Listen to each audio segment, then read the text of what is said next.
Right. So I'm not entirely sure where to start with this, if I'm completely honest. This is probably the third or fourth time I've tried to film this, and honestly, I don't know if this video will ever see the light of day, but here goes. It's been about 7 months and counting since I last uploaded here on YouTube, and I definitely owe you all some sort of explanation as to where I've been, why I've been absent, and what the future may or may not have in store for me and Benji's Hobbies channel. I'm Benji, and welcome to what's left of Benji's Hobbies.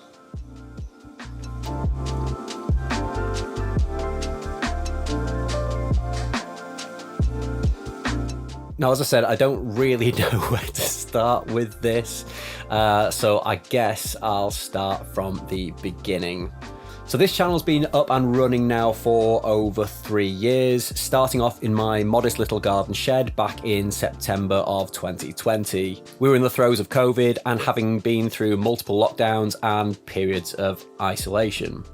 Now, this was probably the most perfect time in history to start a YouTube channel. Like many of us, I felt like I had a lot of spare time on my hands to work on videos and learn how to YouTube, how to use cameras, microphones, lighting, all that sort of stuff. Things have gradually got back to what we consider normal, so holidays, seeing friends and meeting up with people is back on the cards these days, so it has left me with a little bit less free time than I had back in those days. But then along came the second big change in my life, and I'm now a dad to a fantastic baby boy. He's not even a baby anymore, he's huge, he's like a toddler.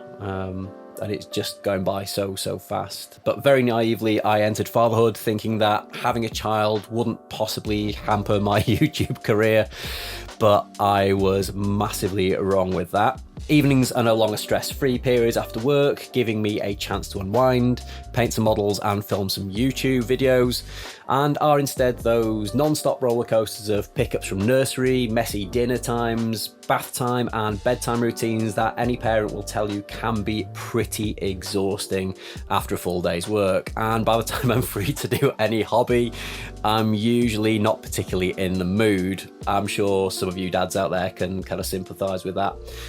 And at weekends, honestly, I'm just loving spending time with my son and my family rather than being hidden away here in the garage. So essentially my time is now very limited, and trying to force too much into that time kind of makes you not appreciate all of it, if that makes sense. I'll probably cut that bit out. Now, the third impact on the channel is probably the one that has hit me the hardest this year, and it's related to my health. Early last year, I started getting a lot of strange and unexpected symptoms. Extreme fatigue, some significant weight loss, occasional blurry vision, smelling phantom smells that weren't actually there, and extremely low mood. Now, being the dad to a 6-month-old at the time, I just put a lot of this down to, well, just being the dad of a 6-month-old, and basically ignored the symptoms for as long as I could, until it reached a point where it really started to take a toll on my mental health. I was closing off friends and family, struggling with day-to-day life and work commitments, and generally feeling incredibly anxious just all the time. I'd also convinced myself that with all of these strange symptoms I was having, that there was something seriously wrong with me, and eventually I was finally convinced to see the doctor by my wife, who was obviously really concerned about me. I visited my GP and was given some support for my mental health, as well as had some blood tests taken, so all fairly routine and standard stuff. So fast forward to 2 days later, and I get a call from the doctor's receptionist, and they say that I need to come in to see them right away. And I had one of those moments where it felt like my stomach had fallen through the floor, that my worries and suspicions about my symptoms might have been right after all. Now, unfortunately, I was working away in Guernsey at the time, so I said I really couldn't get there today, and I was flying back that night, and could I get there first thing tomorrow? And they said no, that it was so urgent that I needed to get myself into hospital in Guernsey that day. Now at this point, my mind it's spinning like out of control. I genuinely thought I was about to get the news that I was on my way out. So I asked to speak to the doctor, and the receptionist put me on hold, and literally within seconds, the doctor was on the line. I explained the situation, that I was working away and I had to get home to my wife and son that night, and that I really couldn't miss my flight home by going to hospital, and she was quite adamant that she wanted to admit me that day. I asked her why, and she said that my blood sugar levels were massively elevated, to the point where she was amazed that I was even functioning at all. So eventually, and against medical advice, I decided to fly home that evening, but agreed to head straight to A&E to be checked over, and had a consultation with the GP booked early the following morning. So it turns out that I have become diabetic, and because of my overall health, my weight and general lifestyle, it was suspected that it was really late onset of type 1 diabetes. Now, type 1 diabetes is where your body essentially stops producing insulin, so instead you have to inject it manually. And normally patients are diagnosed with this much earlier in life, and for about 6 months, this is what they had me doing. Now, this was a huge adjustment, getting used to injecting myself 3 times a day, and with the risk of injecting too much and going to what's called a hypo is a pretty steep learning curve, and it also makes you start thinking about your life very differently, especially when you're diagnosed with it in your mid to late 30s. Now, it was only after further tests that they instead found out that it was type 2 diabetes, where your body is producing insulin, but it isn't actually utilising it properly. Now, type 2 can happen at any time, but it's usually associated with risk factors such as living a sedentary lifestyle, being in a certain age category, bad diet, or being overweight. But none of these really apply to me. Unfortunately, it seems that I have just won the worst genetic lottery. Now, treatment-wise, things are definitely looking up.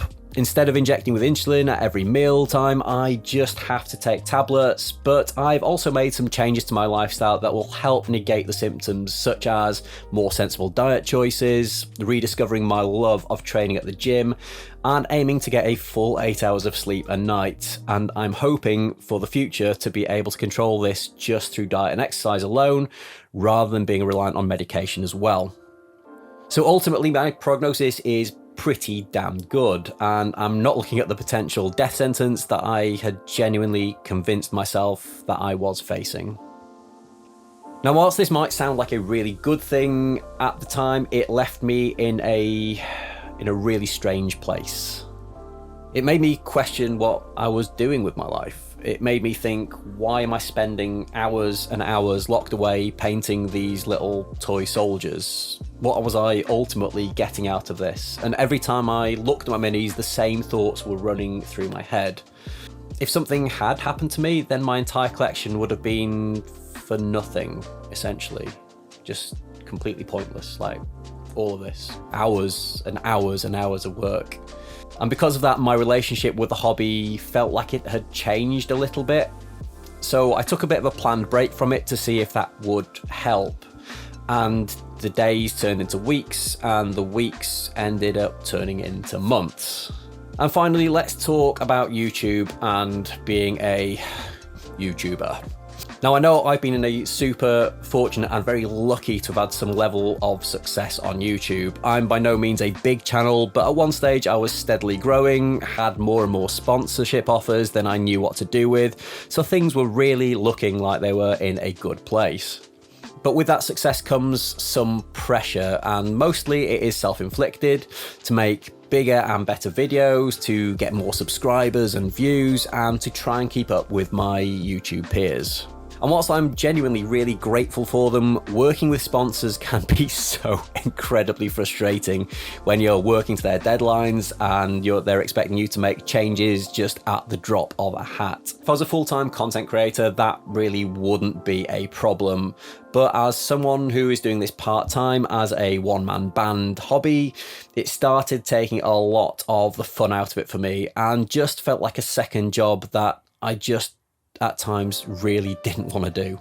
So you're probably thinking, what's made me come back now? If I'm out of love with the hobby and being a YouTuber is so terrible, then why am I even bothering making this video? And the answer to that, and it's going to sound really cheesy, but it's people. I have some incredibly supportive family and friends who have given me nothing but words of support, of motivation and encouragement over the last difficult year. And thanks to them, I feel like this is something that I now want to do again. Also, I've realised that playing games is a huge part of the hobby for me and brings me a huge amount of joy. And whilst I don't play all that often, the times that I do play are often pretty special to me.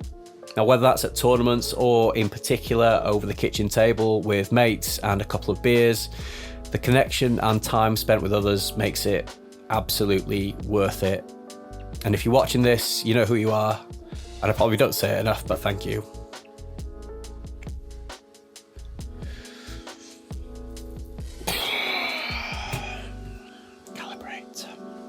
I've also had loads of messages of support and people just checking in on me because they'd seen that I hadn't uploaded for a while, which honestly, at the time, really made me feel so valued and humble as a YouTube creator. So to everyone who dropped me a message or a concerned comment, from the bottom of my heart, thank you. It absolutely meant the world to me when I was reading those comments.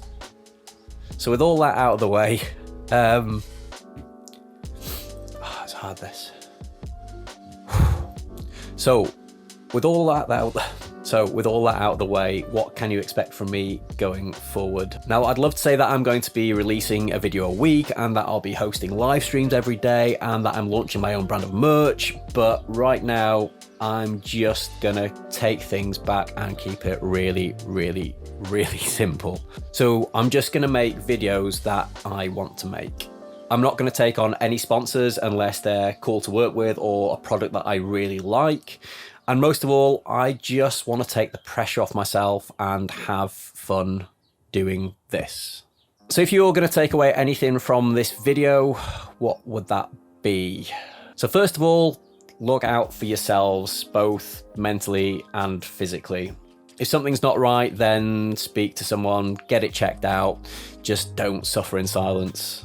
So yeah, sorry about the self-indulgent video and probably rather clickbaity title and thumbnail, but I felt like it was important for me to let those of you who were interested know what's been going on and where I've been, basically, because I've just been gone for like 6 or 7 months. I have loads of videos that are already half filmed that I was working on prior to taking a break, and some that I filmed during, which I will eventually get around to editing, and there's plenty of new ideas brewing, so yeah, stay tuned for those. There's some of them that I'm really excited about, some that I can't talk about right now because other people are involved, but it's gonna be amazing when it does happen.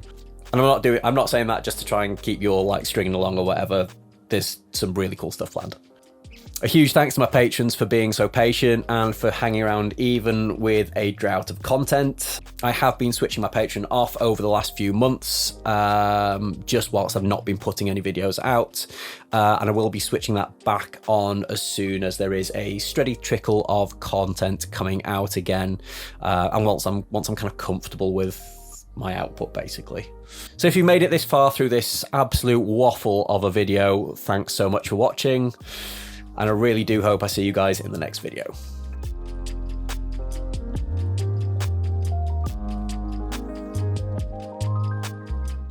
Oh my God, that felt like therapy. Whew.